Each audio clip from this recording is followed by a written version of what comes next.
So in today's episode, we're going to debate who's the best team in the NFL. And right now, the best two teams throughout the first 10 games have been the Green Bay Packers and the Tennessee Titans. So out of those two teams, I think the Packers are the best team in the NFL. And let me tell you why. If Aaron Rodgers doesn't get COVID, I think the Packers would have had a great chance at beating the Kansas City Chiefs. And let's not forget, Jordan Love started that game because Aaron Rodgers was out with COVID. And Jordan Love didn't do anything in that game. He didn't provide even a spark for the Packers offense.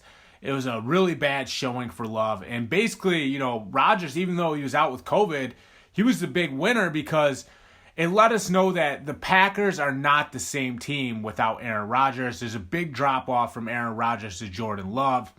And, that game really showed it. And let's not forget that, if the Packers would have had Aaron Rodgers in that game, they probably would have beat the Chiefs. They probably would have the best record in the NFL right now. The other team that's really close with those two teams is the Arizona Cardinals, and we saw the Packers beat the Cardinals. So I'm pretty convinced that the Packers are better than the Cardinals. So it's between the Packers and Titans. Obviously LA and Tampa Bay are still in the hunt, but through these first 10 games, they haven't been the best two teams. It's been the Packers and the Titans. And I think the Packers are better because I think if Aaron Rodgers would have been healthy, I think the Packers would have beat the Chiefs. They'd have the best record in the NFL. And there's a few other things, Valdes-Scantling is coming back, or he just came back for the Packers, I should say. That's big. David Bakhtiari is not too far away from coming back too. And, the Packers are getting healthier. They're getting some talent back. And if they've done this without Valdes-Scantling and without Bakhtiari, I think Allen Lazard's banged up too. So once they get everybody back, that's huge. And let's not forget that the Packers, took the Tampa Bay Buccaneers, the defending Super Bowl champions, all the way down to the wire in the NFC Championship game. And if they were, this close to beating the Bucs in the NFC Championship game without David Bakhtiari, he could be the piece that puts Green Bay over the top. Just because when you look at what Tampa Bay does really well, they got Jason Pierre-Paul, they got Shaq Barrett, they got all those guys that can get to the quarterback and cause some problems. So if you insert David Bakhtiari into your lineup, and you just neutralize even one of those guys, say it's Jason Pierre-Paul, think about how much better that team could have been in that game because Aaron Rodgers has more time to survey the field. He has more time to get through his progressions and find the open receiver. That makes all the difference in the world for a team like the Packers who like to just sit back there in shotgun and beat you with Aaron Rodgers' arm. And, they also beat you with Aaron Rodgers' mind. He's such a cerebral guy that he always knows where to go with the football. He makes good decisions, almost never throws interceptions. When's the last time he's had 10 interceptions in a season? It's been forever. The guy doesn't turn the ball over at all. He helps ensure that the Packers don't beat themselves. And if you go down the list, I still have to take Aaron Rodgers over Ryan Tannehill in a playoff situation. And I know Ryan Tannehill isn't really the guy that makes the Titans click. It's Mike Vrabel in that defense. We just saw them put the clamps on the Los Angeles Rams. Basically, they've been clamping everybody lately. They bring pressure. Guys like Kevin Byard, jump routes and make plays. That's what they do. They get after it on defense. They give maximum effort every single snap, and, they get so much out of their players just because Vrabel demands so much out of their players. And that commitment to effort has, really served the Titans well. But I think, I don't think it's a game, if those two were to meet up in the Super Bowl, I don't think it's a game that Green Bay wins 10 out of 10 times. I think Green Bay wins more like 6 out of 10 times. So if it's the Titans tonight, the Titans could beat the Packers in the Super Bowl.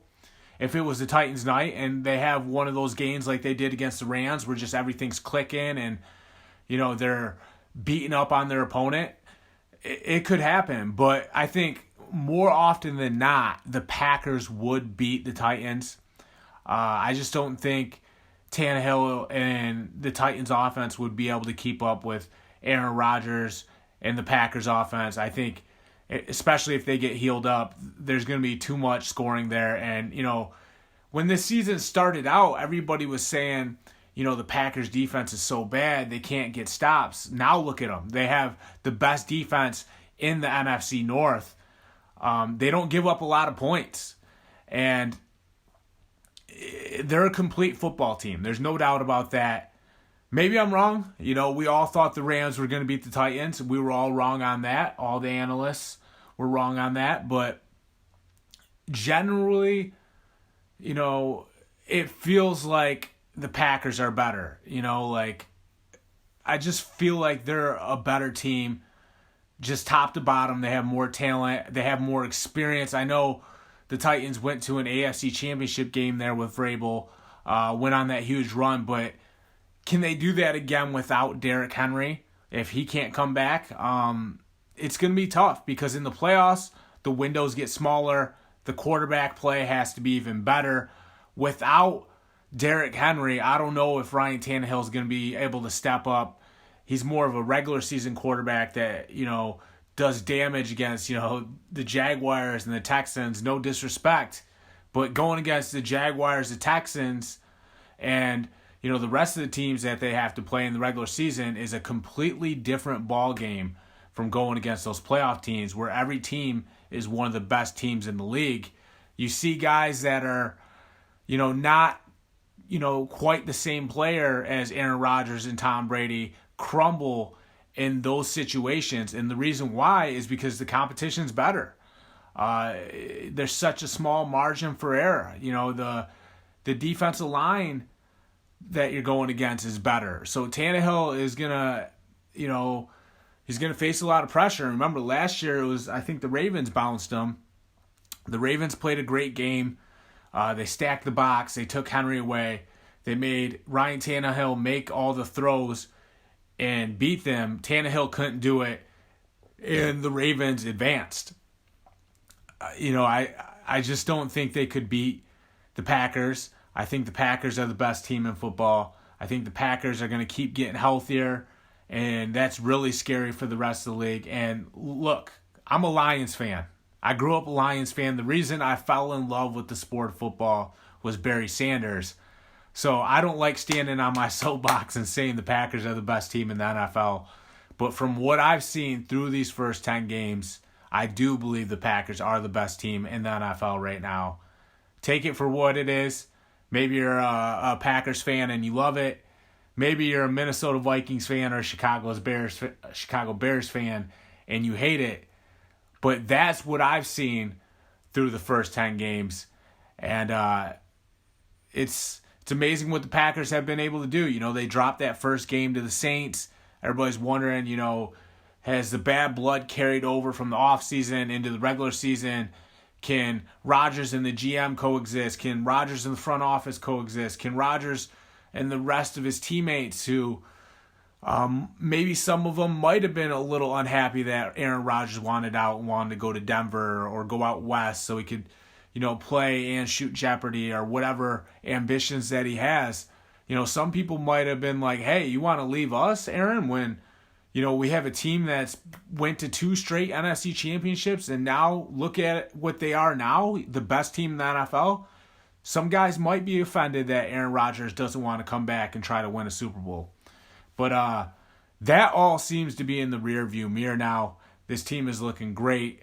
And, hey, look, the Packers are going to be a force. And if you're a team like the Bucs who are struggling a little bit, and, the Bucs got to get healthy too. They need Antonio Brown back. That's big for them. They need Rob Gronkowski back. They have some aces, some straight-up aces that are on the sidelines, Gronkowski and Brown. But if you're looking at the Packers and seeing what the Packers have done, you got to be a little bit nervous because they're clicking right now. And, all you have to do is get into the playoffs and, you can go on a run.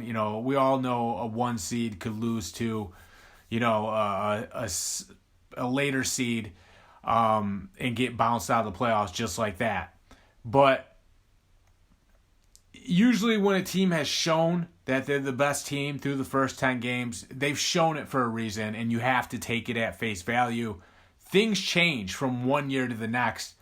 And this current Packers team, because, they go out and get a guy like A.J. Dillon in the draft a couple of years ago, and now he's starting to provide some returns on the Packers' investment. And, he's a physical running back. You don't want to tackle that guy in the fourth quarter after tackling him for the first 3 quarters. He lowers his head, he puts the boom on you, and after 3 quarters, you're like, hey, this is frustrating. I'm getting sick of tackling this guy. He's a freight train running downhill the whole game. And, it's been big. And, that's why I think the Packers are the best team in the NFL right now. Take it, however you want to take it. But I got the Packers at number 1. Like I said, I'm a Lions fan. But that's who I got. I'm John Kuzma. Check out endzoneblog.com.